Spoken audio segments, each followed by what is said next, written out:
ঢাকায় ব্যাটারি চালিত রিকশা ভাঙচুর। আজ রাজধানীর ঢাকায় স্থানীয় প্রশাসনের নির্দেশে ব্যাপকভাবে ব্যাটারি চালিত রিকশা ভেঙে ফেলা হয়েছে।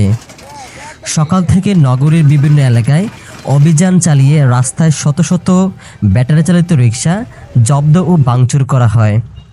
এর ফলে গরিব রিকশা চালকরা পড়েছেন চরম বিপাকে। অনেক চালক রাস্তায় বসে কাঁদতে কাঁদতে বলেন, এখন আমি কি খাবো, বাসায় কি নিয়ে যাব।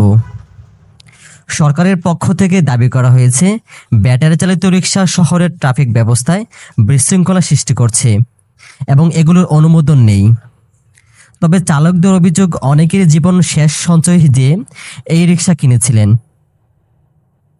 হঠাৎ করেই কোনো বিকল্প ব্যবস্থা না নিয়ে রিকশা ভেঙে ফেলা তাদের জন্য দুঃস্বপ্নের চেয়ে ভয়াবহ।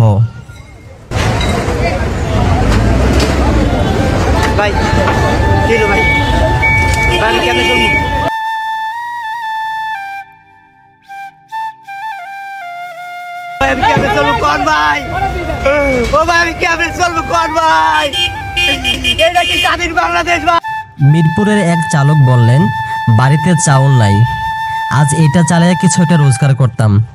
এখন হইল কি, রিকশা তো থাকলোই না, হাতে কোনো কাজও নাই।